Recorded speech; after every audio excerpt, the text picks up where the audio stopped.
26 लोग मारे गए हैं, सिंदूर उजाड़ दिया है 26 हमारे माता भगिनों का, तो उसकी जिम्मेदारी कौन लेगा और इस्तीफा कौन देगा? हमारे आदरणीय प्रधानमंत्री अपने आप को ईश्वर के अवतार मानते हैं, उनके भक्त उनको ईश्वर के अवतार मानते हैं। वो भी कहते हैं, उनका कहना है कि मैं समय से पहले समय को भांप लेता हूं, ये ईश्वर की कृपा। संजय राउत जी, यू हैव 4 मिनट्स, 4 मिनट है। बाप रे, बहुत दिया सर, इतना मत दीजिए, बहुत दिया। 16 घंटा चर्चा है और 4 मिनट दे रहे हो आप। आपके पार्टी को जितना दिया आपने लिया होगा। पार्टी की बात छोड़ो, आपने ही दिया। दे रहे हैं। सर मैं बहुत संक्षिप्त में अपनी बात रखूंगा जी। पहलगांव में 26 लोगों की हत्या हो गई, कैसे? अब तक सरकार नहीं बता पा रही। पूरा कश्मीर गृह मंत्रालय के अधीन है। 370 हटाने के बाद कश्मीर को केंद्र शासित प्रदेश बना दिया। वहां की पुलिस गृह मंत्रालय का आदेश का पालन करती है। पूरे कश्मीर में आर्म फोर्स एक्ट लगा दिया है।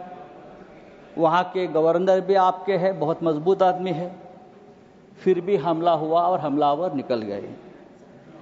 गवर्नर ने भी अपनी चूक मान्य की है कि ये चूक हो गई है, सुरक्षा में चूक हो गई है। अगर सुरक्षा में चूक हो गई है, 26 लोग मारे गए हैं, सिंदूर उजाड़ दिया है 26 हमारे माता भगिनों का, तो उसकी जिम्मेदारी कौन लेगा और इस्तीफा कौन देगा? जिम्मेदारी लेकर पंडित नेहरू देंगे? नहीं, पंडित नेहरू देंगे या प्रेसिडेंट ट्रंप देंगे या जेडी वांस देंगे? कौन देंगे? इस्तीफा देश के गृह मंत्री ने देना चाहिए, ये उनकी जिम्मेदारी है सर। इस देश में 24 घंटे में उपराष्ट्रपति का इस्तीफा लिया जाता है क्योंकि आपके बात मानते नहीं। लेकिन 26 लोगों की हत्या होने के बावजूद किसी का इस्तीफा नहीं, किसी से माफी नहीं। ये इस देश की स्थिति है।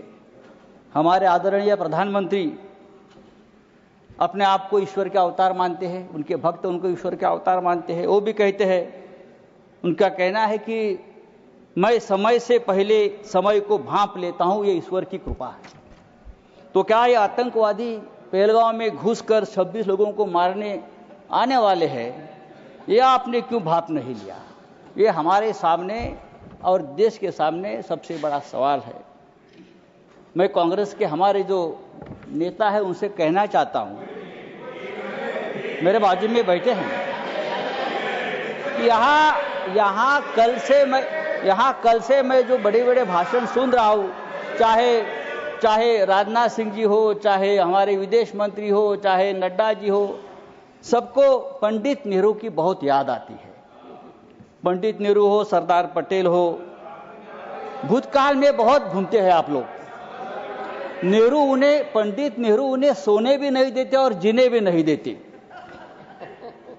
सरदार पटेल की भी याद आती है।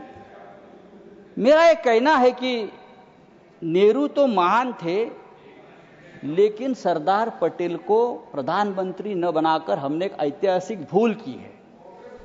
बात ऐसी है कि नेहरू साहब बहुत ही डेमोक्रेटिक आदमी थे, सरदार पटेल लोह पुरुष थे।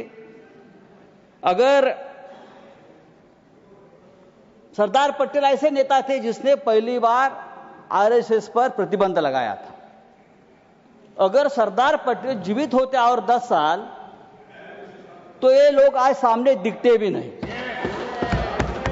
आरएसएस को पूरे आजीवन प्रतिबंध लगा देते। समय समाप्त हो रहा है, उनकी विषय पर बोलिए। फेंक देते।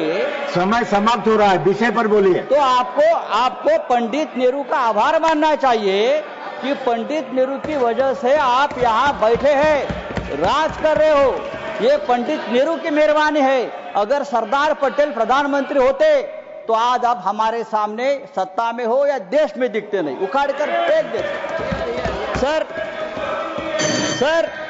नहीं सर, सरकार ने आपका समय समाप्त हो गया। मैंने बोला था आपको, लेकिन आप उलझे हुए थे। मैंने आपको बोला था।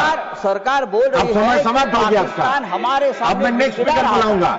पाकिस्तान हमारे सामने गिड़गिड़ा रहा था, हाथ जोड़कर हमसे रिक्वेस्ट कर रहा था कि सीजफायर कर लीजिए, युद्ध विराम कर लीजिए। अगर युद्ध विराम किया है तो युद्ध विराम के बदले में हमको क्या मिला? आप मुझे बताइए। बात तो पीओके पर होनी थी, क्या पीओके मिला? समाप्त कीजिए। धन्यवाद। कम से कम जो कुलभूषण जाधव 15 साल से उस जेल में तड़प रहा है भारत का, उसको तो छुड़ाना चाहिए था। एक बात करनी चाहिए थी, हमारा कुलभूषण जाधव स्पीकर बुला रहा हूं, संजय राउत साहब, अब सीनियर मेंबर है, 15 साल से समाप्त कीजिए। तड़प रहा है, उसकी तो मांग होती। हमारे पास से मछुआरे Shankarrao Sawant. Nothing will go on record except